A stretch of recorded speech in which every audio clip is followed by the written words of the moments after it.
Yo, we're going to have to talk a little bit about the head coach of the San Francisco 49ers, and that is Kyle Shanahan on today's video. He's a great play caller. He is the type of head coach that most teams would really want. He's the type of head coach that is going to win a lot of football games in the National Football League. He's got great offensive schemes.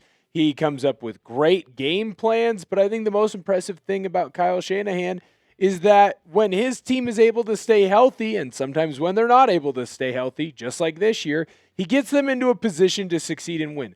Every team should want him to be their head coach, except for us, because we have a better coach than Kyle Shanahan at the head man spot. That is head coach Mike McDonald of the Seattle Seahawks. This is Seahawks Today. I am your host, Will Ortner, and I'm going to let you know why Mike McDonald was hired to be the head coach for the Seattle Seahawks, because he was going to stop Sean McVay and Kyle Shanahan specifically, and how he has delivered on that promise. He is the kryptonite to what Kyle Shanahan wants to be, and I cannot wait to dive into the key stats that I found out this week through all my research and why the Seahawks will come away with a victory on Saturday. Before we do that, though, I need to let you know about the Seahawks Today Noti Gang. You want to join up and be a member. This isn't one of those bad memberships or bad gangs that you hear about on the news. This is a great membership. This is a great gang. We are closing in on 1,000 new Noti Gang members. All you got to do is scroll over to that bell icon on our page and click it. That means you will get notifications every single time that we drop a video here on the channel, and you do not want to miss out on an opportunity to learn about what's going on with the Seattle Seahawks. So go in and hit that bell. Jauan Jennings came into this week pretty damn confident. He said on Sunday that he was excited that they were going to get the Seattle Seahawks, and Jauan Jennings wanted to get his get back against the Seahawks. Well, be careful what you wish for, Jennings, but I will say this. I do get why he has a ton of confidence. I get why he has a ton of bravado going right now. When you look at the San Francisco 49er team, they have had injury after injury after injury, yet they continue to win football games. And there's also another weird stat that just kind of has some mojo or juju going the way of the San Francisco 49ers, and that is since 2002, the San Francisco 49ers have either missed the playoffs entirely, or the San Francisco 49ers have put themselves into at least the NFC Championship game. So it definitely feels like they are a team that all they have to do is get into the dance, and then good things happen for them. And I know that Kyle Shanahan has not been the head coach since 2002, but he's been a big-time coach for most of this run for the 49ers, and he's been very successful. While his regular season record isn't necessarily as good as I would have thought, just hovering over that 59% mark, or 56% mark, excuse me. I will say that he has had a couple of years as the head coach of the 49ers where San Francisco has been injury-riddled up the wazoo, to a point where I don't really blame Shanahan for having those big loss seasons. Where Shanahan has been great has been in the postseason.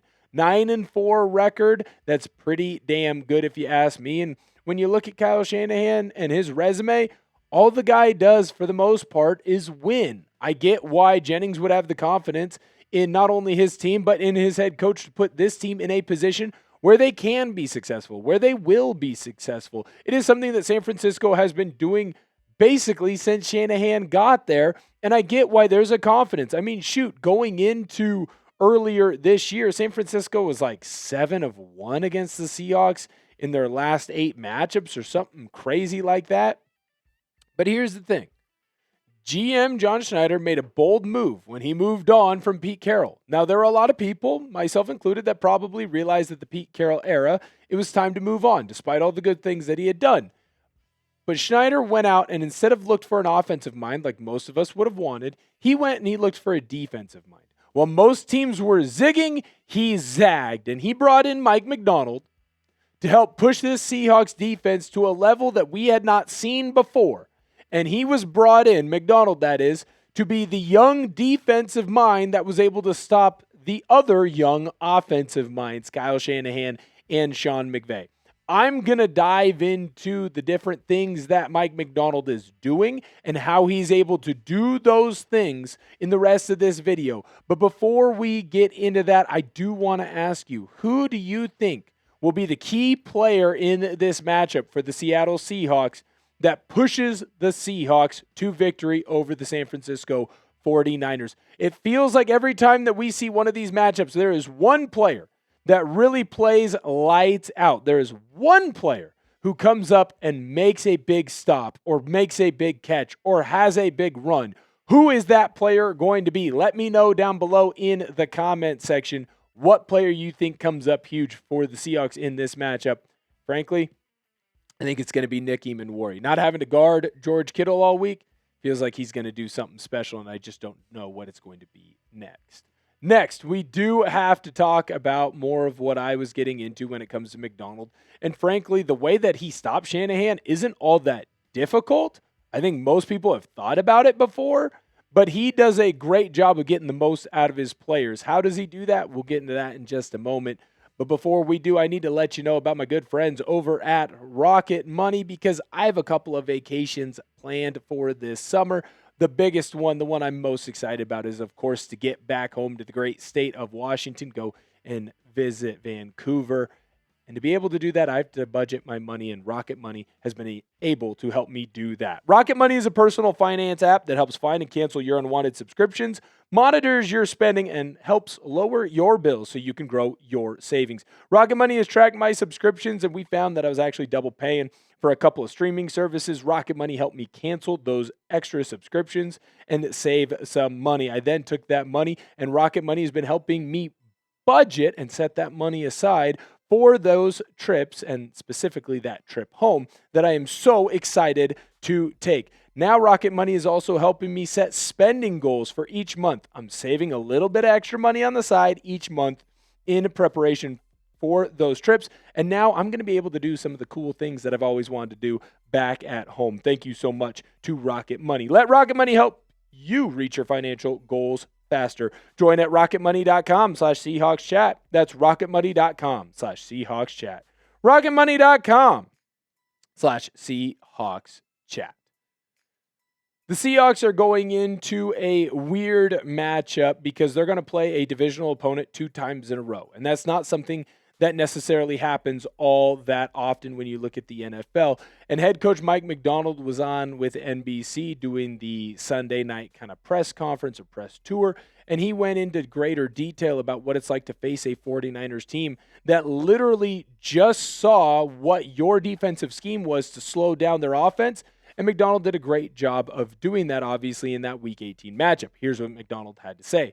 It's a little funky going against a team 2 times in a row. We've got to do a great job of debriefing and having some answers, knowing that Kyle Shanahan will have stuff dialed up for us. I think that this is a genius move here by McDonald because he's telling Shanahan that he is going to make changes. Now, everybody knew that McDonald was going to have to make changes because you can't just come out with the same game plan. There's a reason why when you go to war, generals don't just use the same war tactics time in and time again because they become easy to defeat. They become easy to stop, right?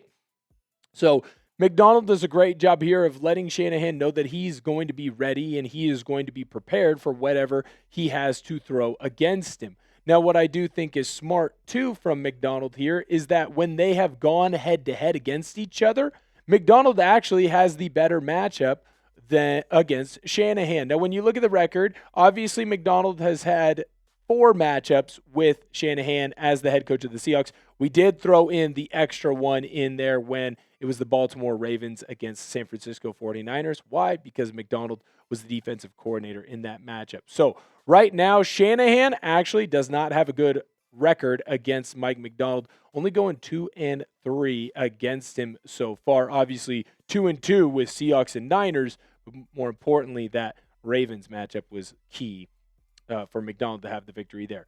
Now, San Francisco, they only average 18.4 points against the Seattle Seahawks in those matchups, or I should say against the Mike McDonald defenses in that matchup. And that is because McDonald does a great job of understanding that Shanahan is going to use pre-snap motions to try and set himself up into advantageous situations. But it doesn't matter if McDonald puts his players in the best position to succeed by asking them to go out and stop the run early. When you look at what CMC has done this year against the Seattle Seahawks, one of the best running backs in the National Football League. Here are his stats. In 2 games, he has 22 carries, doesn't even have over 100 yards. By the way, Seahawks haven't allowed a 100-yard rusher since week 8. He's barely averaging 3 yards a carry, and he's only had 1 run that was long enough to get a first down by itself. In fact, against the Seahawks in the second go-around, he didn't have a run that came anywhere close to that 13-yard run long there. Seattle has done a great job, and Mike McDonald does a great job of stopping the run of opposing offenses. Now, I know that everyone believes that this has become a pass-happy league, but what Shanahan does well, what Sean McVay does well, what Mike McDaniel does well, they all run the football, and they get plus matchups, and that allows them to have the play-action pass for an easier passing attack. Sounds pretty similar to our passing attack. But what McDonald does well is he understands how to run great twists up front. And he runs twists typically between the nose tackle and the D tackle, Jarran Reed and Byron Murphy, in this initial interior depth chart to cause havoc with that offensive line. It doesn't allow the offensive line to truly understand what player is going to have which gap and which player that they need to be attacking. In fact, what McDonald does a great job of is doing the same kind of pre-snap movements, pre-snap adjustments that actually gives his defense the advantage. So what McDonald does great is what Shanahan does great, and it leads to these big chess matches in these battles when you see Shanahan against McDonald. McDonald's other strength that he does well is he is a motivator. When you hear these players talk about him, they talk about how much they want to go out on the field and die for him, how hard they want to play for him. And you hear it mostly from those interior defensive linemen because they have some of the most success that they've ever had in their careers when they're in that McDonald system. You saw it when he was in Baltimore with Madubuike, and you're seeing it now with Leonard Williams and Byron Murphy and Jarran Reed continuing to have success. That defensive line, the movements that they have, the skills that they are doing, and the way they are defeating double teams are allowing them to stop the rushing attack, especially against a team like San Francisco. If you can stop the rushing attack, you are now forcing Brock Purdy to sit back in the pocket and throw. And even if the San Francisco 49ers were 100% healthy, guess what? They're not. It would be difficult to beat the Seahawks because they would become a one-trick pony and are becoming a one-trick pony. That is good news for Seattle. This is why you brought in Mike McDonald, to create a great defensive line that was going to win in the trenches, that was going to make life difficult on opposing running backs, and then in turn make life difficult on opposing play callers and opposing quarterbacks. This is why we brought him in. This is why this team is great. And that is why Mike McDonald is the kryptonite to Kyle Shanahan and why the Seahawks are going to come out on top on Saturday. And the Seahawks are going to continue to own this division, in my opinion. Sound off down below in the comment section. What is Mike McDonald's best attribute? What does he do best as a defensive coordinator and as a head coach that leads to success on the field for the Seattle Seahawks? In my opinion, it's motivation.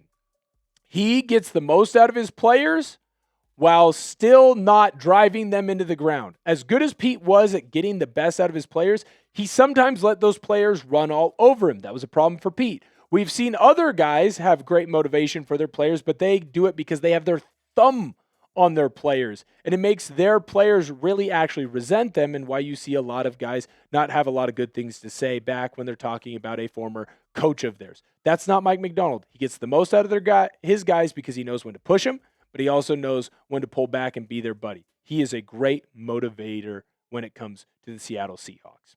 Make sure you turn on your noties throughout this week and the rest of the 2026 NFL playoffs. We are going to have videos every single day concerning the Seattle Seahawks, letting you know about the latest news, letting you know about the latest rumors or anything that can be happening that could affect the Seahawks run. So make sure that you hit that notification bell so you never miss those videos. And if you haven't already subscribed, well, you might as well go in and hit that sub button. We got Seahawks content coming out for you every single day that you do not want to miss out on. Thank you guys so much for tuning in. Can't wait to see you next time.